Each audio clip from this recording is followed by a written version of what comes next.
When working in ink and wash, we don't always want to be using black ink. I've got a lot of black ink. I use dip pens and I use lots of different nibs and different pens that I've got. But I do also have some grey ones and some other neutral colours. And when your subject is like this, very delicate and small, you don't want to be doing it in a very heavy, thick black line.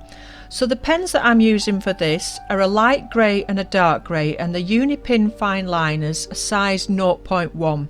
I will link those down below in the comments if you're interested in seeing those. And really they remind me of drawing with a pencil, a very fine pencil, like a precision pencil, because you get that nice light grey.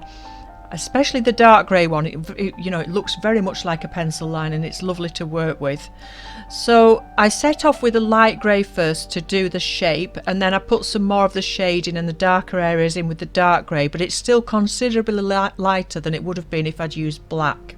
So although the butterfly's eye and part of his wing is black, I think it looks better keeping it that little bit lighter, because it was such a delicate photograph to work from with just those little flashes of colour. So I kept the paint itself very, very loose, and I kept it very brief. I wet the paper first, but I didn't soak the paper. You'll see it's just nicely damp, and just put a few blushes of colour on in those blues and mauves that we can see going across his body there, his wings. And the reason I was attracted to the picture was because the colours are sort of echoed in the grass there, and it's not the grass itself that's that colour, it's the sunset or the sunrise that's hitting that grass.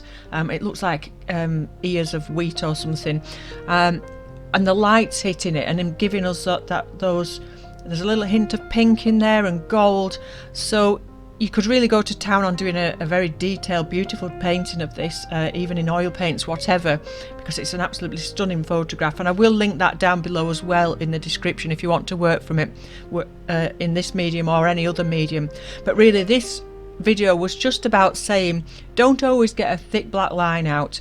I do use black a lot in my own work. If you've not seen examples of that, do go over to my website and have a look on the gallery there. You'll see I use black a lot on top of my paintings.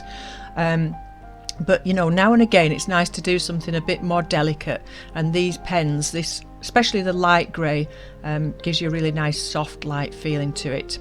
Okay, so enjoy the rest of the video. Like I say, look down in the description below for that link to this beautiful photograph and to these pens, and I'll be back again with you soon with another ink and watercolour tutorial or demonstration. Thanks for watching. Bye bye for now.